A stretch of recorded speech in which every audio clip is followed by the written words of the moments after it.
জুলাই গণঅভ্যুত্থান দিবসের সকালে বিএনপির ভারপ্রাপ্ত চেয়ারম্যান তারেক রহমানের ইতিহাস, ত্যাগ ও ভবিষ্যৎ রাজনৈতিক দিক নির্দেশনা নিয়ে ফেসবুক লাইভ। স্বাধীনতা প্রিয়, গণতন্ত্র প্রিয় জনগণের জন্য আবেগঘন লাইভ ভাষণে তারেক রহমান ২০২৪ সালের ৫ আগস্টের ঘটনাকে বিশ্ব ইতিহাসে নজিরবিহীন বলে উল্লেখ করেন। বলেন, দিনটি গণতন্ত্র এবং স্বাধীনতার এক ঐতিহাসিক মাইলফলক।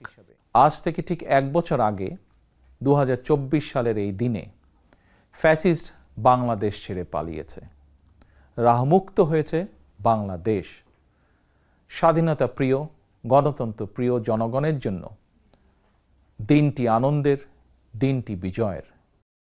দেশে আর কখনো ফ্যাসিবাদ কায়েম করার সুযোগ দেওয়া হবে না বলে মন্তব্য করে বিএনপির ভারপ্রাপ্ত চেয়ারম্যান বলেন, জনগণের কাছে দায়বদ্ধ সরকার প্রতিষ্ঠায় কাজ করছে অন্তর্বর্তী সরকার।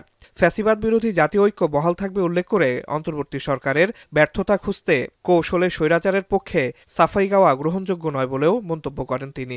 স্থানীয় সরকার থেকে আরম্ভ করে জাতীয় সংসদ পর্যন্ত প্রতিটি স্তরে জনগণ যখন সরাসরি নিজের পছন্দের প্রার্থীকে নিজের ভোট প্রয়োগ করে প্রতিনিধি নির্বাচন না করবে, সরকার গঠন কিংবা সরকার পরিবর্তনের ক্ষমতা অর্জন করতে না পারবে, ততদিন পর্যন্ত রাষ্ট্র এবং সরকারে জনগণের ক্ষমতা প্রতিষ্ঠিত হবে না।